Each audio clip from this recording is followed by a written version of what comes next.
എനിക്ക് എൻ്റെ career build ചെയ്യാൻ പറ്റുന്നുള്ള ഒരു ഉറച്ച വിശ്വാസം ഇപ്പം എനിക്കുണ്ട്. അത് ഇവിടെ വന്നിട്ടാണ്. എൻ്റെ പേര് ഫർസാന തസ്നി. ഞാൻ പള്ളിപ്പുറം നിന്നാണ് വരുന്നത്. ഞാനിവിടെ ഹോസ്പിറ്റൽ അഡ്മിനിസ്ട്രേഷൻ കോഴ്സാണ് ചെയ്തുകൊണ്ടിരിക്കുന്നത്. ഇവിടെ IT അക്കാഡമിയിൽ വന്നിട്ട് എനിക്കുണ്ടായ മാറ്റം എന്ന് പറഞ്ഞാൽ, എനിക്ക് ആദ്യമൊക്കെ എല്ലാവരോടും സംസാരിക്കാൻ ഭയങ്കര പേടിയുള്ള ഒരാളായിരുന്നു. ഇപ്പോൾ ഇവിടെ വന്നിട്ട് എനിക്ക് എല്ലാവരോടും നല്ല രീതിയിൽ കമ്മ്യൂണിക്കേറ്റ് ചെയ്യാനും അതുപോലെ തന്നെ എൻ്റെ കരിയർ ബിൽഡ് ചെയ്യാനൊക്കെ ഉള്ളൊരു കോൺഫിഡൻറ്റ് എനിക്ക് ഇവിടുന്ന് കിട്ടിയിട്ടുണ്ട്. അതുപോലെ ഇവിടുത്തെ ടീച്ചേഴ്സിനെ കുറിച്ച് പറയുകയാണെങ്കിൽ ഭയങ്കര കമ്പനിയായിട്ട് ഭയങ്കര ഫ്രണ്ട്ലി ആയിട്ടാണ് ഇവിടുത്തെ ടീച്ചേഴ്സൊക്കെ ഉള്ളത്. പിന്നെ എന്ത് ഡൗട്ട് ഉണ്ടെങ്കിലും ചോദിച്ചാൽ അപ്പോൾ ഏത് ടൈമിലാണെങ്കിലും നൈറ്റ് ആയാലൊക്കെ ഏത് മിസ്സുമാർക്ക് വിളിച്ചിട്ടും ഡൗട്ട് ചോദിച്ചാൽ അവർ അപ്പം പറഞ്ഞു തരും. പിന്നെ നല്ലൊരു കോൺഫിഡൻ്റ് ഉണ്ട് ഇവിടെ വന്നിട്ട്. ഈ ഒരു കോഴ്സ് എടുത്തുകൊണ്ട് ഞാൻ നല്ല ഹാപ്പിയാണ്.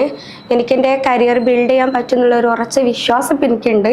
അത് ഇവിടെ വന്നിട്ടാണ്. പിന്നെ അതുപോലെ തന്നെ സാറിൻ്റെ മോട്ടിവേഷൻ ക്ലാസ് അടിപൊളിയാണ്. എനിക്ക് നല്ലൊരു സ്റ്റേജ് ഫെയർ നല്ലോണം ഉള്ള ഒരാളായിരുന്നു ഞാൻ. ഇപ്പം അതൊക്കെ മാറി എനിക്ക് സാറിൻ്റെ ക്ലാസ്സും അതുപോലെ ഇവിടുത്തെ അറ്റ്മോസ്ഫിയറൊക്കെ ഭയങ്കര ഇഷ്ടമുള്ള ഒരാളാണ്.